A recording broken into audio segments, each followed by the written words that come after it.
दो चरण के मतदान समाप्त हो चुके हैं और लोगों को यह बात जानने की सबसे ज्यादा कसक है दिल में कि आखिरकार इन दो चरणों में हालात क्या हैं एनडीए के और हालात कैसे हैं इंडिया गठबंधन के। तो जो हमने सर्वे किया है, जहां जहां जाकर के जमीनी स्तर पर लोगों से बातचीत की है, हमने आपको पहले भी तस्वीर दिखाई थी कि पहले चरण के मतदान में और दूसरे चरण के मतदान के दौरान हमने उन सारे इलाकों का दौरा किया जहां पर एनडीए और इंडिया के उम्मीदवार थे, लोगों से बातचीत की, लोगों का जो सियासी नजरिया है वो क्या था, वो कौन से उम्मीदवार को अपने लिए पसंद कर रहे थे और इंडिया गठबंधन को कितनी सीटें आ रही हैं, उन दो चरणों में एनडीए गठबंधन के हिस्से में कितनी सीटें जा रही हैं, नरेंद्र मोदी का मैजिक चला या नहीं चला, लालू प्रसाद यादव तेजस्वी यादव के भाषण का जादू लोगों पर छाया या नहीं छाया, लोगों ने किन मुद्दों पर वोट किया, क्या क्या रणनीति रही उम्मीदवारों की, और इन सारे मामलों पर जो एक नतीजा निकल करके सामने आया है, जो एक परिणाम आ रहा है, उसमें हम आपको बताने की कोशिश कर रहे हैं कि हालात ऐसे हैं कि इंडिया गठबंधन को और एनडीए गठबंधन को कितनी सीटें आ सकती हैं। तो अगर सीधी बात की जाए कि जो 9 सीटों पर मतदान हुआ दो चरणों के दौरान, पहले चरण और दूसरे चरण दोनों को अगर जोड़ दिया जाए तो 9 सीटों पर जो मतदान हुआ है उसमें इंडिया गठबंधन यानी कांग्रेस और आरजेडी के उम्मीदवार को मिलाकर के अगर जीत का जो दावा है वो अगर उनको अलग रख करके जमीनी स्तर पर बातचीत की जाए तो 9 में से 5 सीट इंडिया गठबंधन जीतती नजर आ रही है और मात्र 4 सीट है जो एनडीए गठबंधन जीतता हुआ नजर।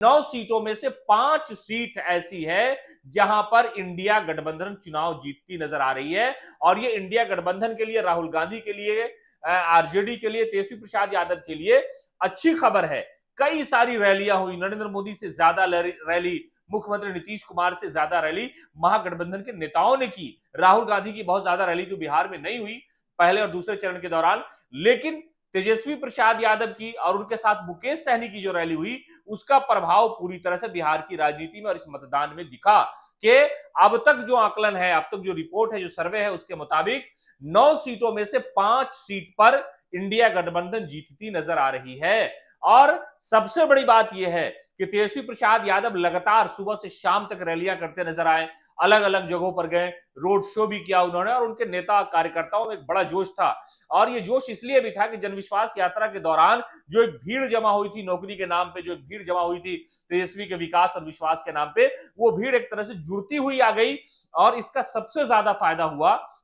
तो कहा यह जा रहा है कि पहले और दूसरे चरण के मतदान के नतीजे से इंडिया गठबंधन के उम्मीदवार, उनके समर्थक का हौसला काफी बुलंद नजर आ रहा है। अब तक किसी ने इस तरह का सर्वे नहीं बताया होगा। पहले चरण के मतदान के दिन से ही गया हो, जमुई हो, नवादा हो, औरंगाबाद हो, इन इलाकों में जाकर के हमने जो लोगों से बातचीत की, वोट डालने के वक्त, वोट डालने से पहले उम्मीदवार के ऊपर कि भाई कौन सा उम्मीदवार आपके लिए क्या बेहतर है, वो लोग नरेंद्र मोदी को नहीं जानते थे या वो लोग नीतीश कुमार को नहीं जानते थे या वो तेजस्वी को नहीं जानते थे। एक फैक्टर ये भी था कि भाई लोकल उम्मीदवार है, ये हमारे साथ हमेशा मुसीबत में खड़े रहते हैं। ये अलग अलग तरह का जो फैक्टर था चुनाव में, उसका ही परिणाम है, उसी नतीजे पर हम पहुंचे ये सर्वे करते हुए कि जो पहले चरण का मतदान हुआ है उस पहले चरण के मतदान में दूसरे चरण के मतदान के साथ साथ अगर कुल 9 सीटों के आंकड़े की बात की जाए तो 5 सीटों पर इंडिया गठबंधन जीतती नजर आ रही है और मात्र 4 सीट एनडीए के खाते में आने की उम्मीद है।